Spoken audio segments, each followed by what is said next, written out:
इस वक्त मौजूद हूँ air league of PIA employees union के सदर शमीम अकमल साहब के साथ, और आज उनसे पूछेंगे कि आज जो रेफरेंडम हुआ पीआईए में यूनियंस का, उसमें एयर लीग ने क्यों हिस्सा नहीं लिया, क्या उसके पीछे वजूहात थी। तो आइए मैं आपसे मिलवाता हूँ सदर एयर लीग शमीम अकमल साहब से। अस्सलाम वालेकुम शमीम भाई, कैसे हैं आप? उम्मीद करता हूँ आप खैरियत से होंगे। और आज आपके पास आने का मकसद ये था कि आज जो पीआईए में रेफरेंडम था, और कल मैंने ख़बरें देखी कि एयर लीग ऑफ पीआईए ने उसका बाइकाट किया। तो मैंने आपको देखा मुशर्रफ दौर में आप डटे रहे, आपने कभी बाइकाट नहीं किया। उसके बाद पीपल्स पार्टी का दौर आया, उसमें आप डटे रहे, आपने कभी बाइकाट नहीं किया। तो आज जब हमारी हुकूमत है और आज एयर लीग ने क्यों बाइकाट किया? खुरम भट्टी साहब, वालेकुम सलाम वरहमतुल्लाहि वबरकातुहू। आप बड़े अहम मौक़े पर तशरीफ़ लेकर आया, और मैं समझता हूँ कि आपके दिल में एक हमदर्दी है एयर लीग के लिए, मोहब्बत है। आप एक सियासी कारकुन भी हैं, आपके खिदमात भी हैं। तो जो दर्द महसूस किया आपने, उसके पेश नज़र आप हाजिर हुए हैं और आपने कहा कि एयर लीग ने रेफरेंडम का बाइकाट क्यों किया। दरअसल ये रेफरेंडम नहीं था, ये सिलेक्शन था। नाम नहाद सीबीए पीपल्स यूनिटी को जितवाने के लिए एक जाल बुना गया था। यहाँ पे रेफरेंडम के नाम पे जो है नाइंसाफ़ी की गई। इसमें जो इदारा रेफरेंडम कराता है NIRC, वो जो इंतज़ामिया बैठी हुई है ब्लू एरिया में, स्पेशली आमिर अल्ताफ़ और उसकी टीम, शोएब डेरी, इन तमाम लोगों ने मिलकर जो है ये फ़ैसला किया कि लीग को जीतने नहीं देना किसी हाल में। और उन्होंने उसके लिए दीवारें खड़ी की, रास्ते में शुमार किए, उन्होंने नाइंसाफ़ी की, गैर आइनी गैर क़ानूनी काम किया उन्होंने, और ज़्यादती की इंतहा कर दी। आप रेफरेंडम किस चीज़ को कहते हैं कि लोग अपना वोट, हक़ रायदही बिला खौफ इस्तेमाल करें और जिसको चाहें वोट डालें, उनकी मर्ज़ी, उनका जमहूरी हक़ है। जब रास्ते मसदूद कर रहे हैं आप लोगों में खौफ हरास फैलाएं और लोगों को धमकियां दें आप कि यूनिटी के अलावा जो है जितनी यूनियंस हैं यहाँ पे, उनके लिए हर चीज़ पे पाबंदी थी।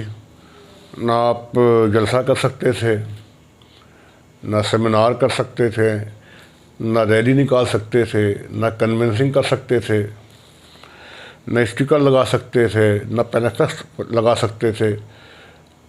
वर्ष के जो काम रेफरेंडम में या किसी इलेक्शन में होता है, उन तमाम चीज़ों पे पाबंदी थी। और जो ज़ाब्ता अखलाक NIRC ने इंतज़ामिया के कहने पर मुरतब किया था, उसको नज़र डाल लें आप, आपका अंदाज़ा हो जाएगा कि रेफरेंडम पीआईए में नहीं, कब्रिस्तान में हो रहा है, जहाँ जिन्होंने वोट डालना है। हर बात पे हमारे लोगों को तंग किया गया, उनको धमकियाँ दी गई, पीआईए के लोगों में खौफ हरास पैदा किया गया। और जो नाम मैंने आपसे दिया ना, आमिर अल्ताफ़, वो पीआईए में खौफ की अलामत है। और उसने पीआईए के लोगों पर अरसे हयात तंग किया हुआ है, और उसने उसके हाथ से कोई खैर का काम नहीं हुआ आज तक। जुल्म के अलावा, ज़्यादती के अलावा, नाइंसाफ़ी के अलावा वो यही काम करते हैं। तो उसकी मौजूदगी में मुनसिफ़ाना रेफरेंडम का होना नामुमकिन था। दूसरी तरफ NIRC जो थी, वो पूरी पार्टी बनी हुई थी। उसने जिस तरह रेफरेंडम करवाया है, माजी में कोई मिसाल नहीं मिलती इसकी। जब रेफरेंडम अनाउंस किया गया तो सिर्फ पीपल्स यूनिटी वहाँ बैठी हुई थी और कोई यूनियन वहाँ मौजूद नहीं थी। उस तमाम यूनियंस की गैर मौजूदगी में रेफरेंडम अनाउंस कर दिया गया। किसी से मशावरत नहीं की गई, किसी से पूछा नहीं गया, और अनाउंस करने के बाद से कोई मीटिंग नहीं की गई। ऐसा पहली दफ़ा हुआ? पहली मरतबा ऐसा हुआ है, और पहली मरतबा ही तमाम बिदअतें पहली मरतबा नाजिल हुई हैं। और जो लिस्टें जो कलीद है रेफरेंडम का कि शफाफ होनी चाहिए, जी जी। उसमें धांधली की इंतहा कर दी गई। अच्छा जो लिस्ट प्रोवाइड किया गया उसमें ग्रुप 5 के लोग शामिल हैं, अच्छा। रिटायर्ड लोग शामिल हैं, जिन्होंने वोट कास्ट किया। जिन्होंने वोट कास्ट किया। हमने उनकी निशानदेही भी की। और फिर जो सबसे अहम बात है कि आप लेवल प्लेइंग फील्ड देते हैं यूनियंस को, जी जी। हर तंजीम को, कि हर आदमी बला खौफ और तरद्दुद होकर काम करे। ठीक है, वो लेवल प्लेइंग फील्ड नहीं दिया आपने। जब आपने कन्विंसिंग करने का मौका नहीं दिया, तो आप बतलाएं कि रेफरेंडम के लिए 45 डेज चाहिए होते हैं। जी बिल्कुल, मैं आपके साथ, मैंने PIA में काफ़ी रेफरेंडम देखे भी हैं। जिसमें ज़ाब्ते अखलाक तरतीब दिया जाता है तमाम यूनियन से पूछ के। ठीक है, लेकिन ऐसा कोई काम नहीं किया गया, ना ड्यूटी एग्जाम्पशन हुआ। अच्छा ठीक है ना, और नेट पार किया गया। अच्छा। ठीक है, और आप देखें रेफरेंडम जो है 15 अगस्त को क्रू पोलिंग हो रही थी। जी जी। और जो यहाँ बैठा हुआ है शोएब डैरी, जो इनका अलाकार है पीपल्स यूनिटी का, उसने मीटिंग बुलाया 12 तारीख को, पिछले जुमे को। जी जी। पहली मीटिंग, जबकि मीटिंगें 1 माह पहले होती हैं और तरीक़ाकार तय होता है कि पोलिंग कहाँ होगी, क्रू कैसे वोट डालेगा। बिल्कुल ऐसे ही, बिल्कुल ऐसे है ना। कोई वक्त नहीं दिया उन्हें कन्विंसिंग करने का, जबकि क्रू की ड्यूटी ऐसी होती है, कभी कहीं होता है, क्रू घर पे मौजूद नहीं होता। और कहा गया कि 15 से रेफरेंडम है। ठीक है, जब हमने इन तमाम ज़्यादतियों पे एहतजाज किया और हमने IRC में फरियाद किया जाके कि जी कैसा रेफरेंडम है, तो जो रेफरेंडम रजिस्ट्रार करवा रही थी, उनका नाम शकीला है, उन्होंने रेफरेंडम 2 हफ्ते के लिए मुलतवी कर दिया। अच्छा जी, ये 19 को नहीं होना था? नहीं, उन्हें 19 को होना था, उन्होंने मुलतवी कर दिया। अच्छा, मुलतवी कर दिया और कहा कि 2 हफ्ते के बाद जो है मैं तमाम यूनियंस को बुलाऊंगी, तरीक़ेकार फॉलो करूंगी मैं, और उसके बाद उनसे मुशावरत के बाद जो है हम कोई नया डेट देंगे, नई डेट आएगी। लेकिन हम हैरान रह गए जब हफ्ते के दिन 13 अगस्त को जब छुट्टी होती है IRC में, IRC बंद होता है, वो IRC खुलवाया गया और एक नया रजिस्ट्रार कह लें या प्रिसाइडिंग अफसर कह लें, जो भी नाम दें, उसे नामजद किया गया। संजरानी नाम का कोई है, मेंबर है, और उसने एक ख़त निकाला कि पिछला ख़त जो है वो मनसूख हो गया। जी जी। और नए ख़त के तहत, संजरानी के ख़त के तहत अब रेफरेंडम जो है 19 तारीख को होगा और क्रू पोलिंग 15 तारीख को होगी। ये PIA के सिस्टम में कभी भी नहीं हुआ, बताऊँगा आपको ऐसा। हमने एहतजाज किया इस पर, बड़ी शिद्दत से लीग ने एहतजाज किया और यूनियन से भी एहतजाज किया, लेकिन कोई सुनवाई नहीं हुई। इसके पीछे पीपल्स पार्टी का मिनिस्टर है साजिद तूरी, जो अफरादी क़ुव्वत का जी जी मिनिस्टर है, उसके अंडर में IRC आता है। जी जी। उसने बेइंतहा दबाव डाला, शदीद दबाव डाला उसने चेयरमैन IRC पे, और उसने कहा रेफरेंडम हर सूरत में होना चाहिए। और चेयरमैन IRC जो है वो भी फरीक बन गया, उसने भी कोई कार्रवाई नहीं की।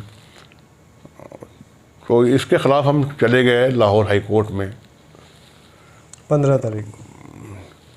नहीं, हम चले गए 15 को चले गए। ठीक है जी, 15 को हम लाहौर हाई कोर्ट चले गए और हमने पिटिशन दायर किया। हमने तमाम जितनी भी बेज़ाब्तगी थी, गैर आइनी हुक्म था और एनॉमलीज थी लिस्टों के हवाले से, हमने एक पिटिशन दायर किया और उसमें तमाम चीज़ों का इंकशाफ किया, बतलाया। उन्होंने सुना, उन्होंने एक डायरेक्शन दे दिया हाई कोर्ट ने, उसको कहते हैं स्पीकिंग ऑर्डर। अच्छा। NIRC के नाम और कहा कि जी आप पैरावाइज जवाब दें, इसका पैरावाइज कमेंट्स दें और 3 दिन में दाखिल करें आप इसको। ठीक है जी, वो NIRC ने फिर पैरावाइज कमेंट्स दे के जवाब दे दिया हमें। हम वो लेके दोबारा हम आए NIRC और दोबारा पिटिशन दायर किया हमने, उस पर हेयरिंग हुई। तो हमारे वकील ने दलील दी, आर्गूमेंट्स किए और कहा कि ये सब मंजरनामा है। जवाब सिर्फ एक चीज़ का दिया उसने कि जी जो वोटर लिस्ट है ये UN की मंशा से बनी है, जबकि ऐसा नहीं होता। ये IRA के तहत जो है वोटर लिस्ट वो NIRC बनाता है, बिल्कुल बिल्कुल वो सप्लाई करता है कॉपी सबको। बिल्कुल ऐसा। कोई अटेस्टेड कॉपी नहीं दिया गया आज तक। ये रेफरेंडम अटेस्टेड कॉपी के बगैर हुआ है, बताऊँ आपको, ठीक है, नहीं दिया गया। और जो 12-13 पॉइंट नुकात थे हमारे पॉइंट से, का जवाब ही गोल कर गया वो। तो हम गए तो हमने कहा जी, जब उसने हमने कहा जी 12 को ये ख़त निकला है जो मुशक्किला ने निकाला है, और उस ख़त को मनसूख करके 13 को ये निकाला। अच्छा, ख़त कैसे मनसूख कर दिया? जज ने कहा। हमने है जिनको उसको बनाया जी, संजानी को जो है इन पर्सन हाजिर करें। NIRC को डायरेक्शन दिया जज ने। अब कल सुबह जो है एक अजीब वाक़या हुआ हाई कोर्ट में। आज सुबह? कल सुबह रेफरेंडम तो आज हुआ है ना, कल सुबह 18 अगस्त। तो जब हम पेश हुए तो लतीफ़ खोसा का जो बेटा है, वकील है, वो 8-9 वकीलों को लेकर पहुंच गया जज के पास, और उसने कहा जी जो लेटर अब निकाला है बस यही है, ये प्रिवेल करेगा। अच्छा। है ना। और अगर इन्हें कुछ शक, इनको कोई शिकायत है तो वो NIRC जाएँ फुल बेंच में। अच्छा। NIRC के वकील ने झूठ बोला वहाँ पे खड़े होकर कि जी इनसे कहें NIRC जाएँ फुल बेंच में, जबकि फुल बेंच मौजूद ही नहीं है 2 माह से। अच्छा। वो आर्गूमेंट की तरफ आई ही नहीं। हमारा वकील कहता भी रहा कि जी आपने कल इन पर्सन बुलाया था, वो शख्स हाजिर भी नहीं हुआ है, जबकि अगर हाई कोर्ट के जज साहबान बुलाते हैं किसी को तो वो दौड़ के आता है, वो तो हाजिर भी नहीं हुआ। कोई सुनवाई नहीं हुई, दबाव डाला गया और जो है रेफरेंडम अनाउंस कर दिया गया।